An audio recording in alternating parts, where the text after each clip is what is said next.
But what choice did I have? Whether it be nature or nurture, I have my parents' DNA and I grew up with them. So there's something to blame for the letters after my name, and it's called my mum and dad. But my mum is here tonight, so I'm not going to rip it out of her. Pun intended, mum. Joke's coming up. But yeah, I'm not going to rip it out of her. I'm just going to tell you something that's extremely factual. You can make your own mind up as to her sanity. So she went into a Ted Baker store in London and she purchased a pair of jeans for 150 quid. Now, some of you might think that's the joke. A pair of jeans for 150 quid. I mean, Jesus. But no, it's not that. Extremely stylish pair of jeans.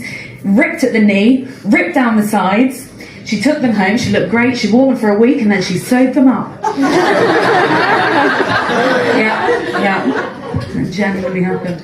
Dad, on the other hand, he's more like Bear Grylls meets DIY SOS meets undiagnosed ADHD. And it's good to know, and I should point out that my parents are actually divorced, and that's great, because if they weren't, my mum would be in prison and my dad would be dead. So I'm going to give you a little anecdote, contextually short.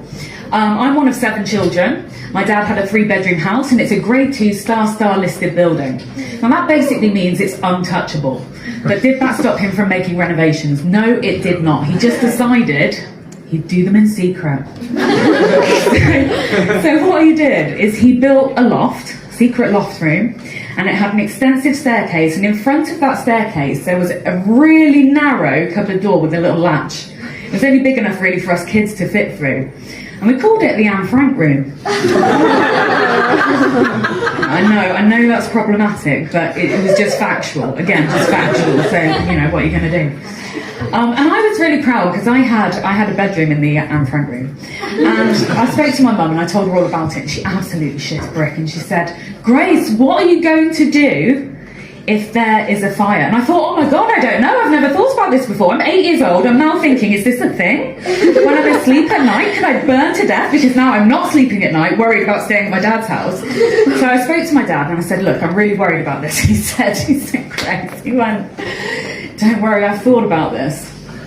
And I thought, well, that's great. I'm glad you pre-planned this, but never communicated your plan. Because if there was a fire, I'd genuinely be fucked if I hadn't asked this question. But then, never mind, he's telling me now. So we go up the stairs into my bedroom, and he said, do you see that cupboard? I said, yeah. And I'd seen this cupboard before, but I'd never really opened it. And he said, well, go and open the cupboard. So I opened the cupboard door. And he said, see that axe? I'm like, yeah. See that axe? Remember, I'm 8 years old, by the way, in context. See that axe? He said, okay. Well, what you want to do you hear that? Do you hear the difference?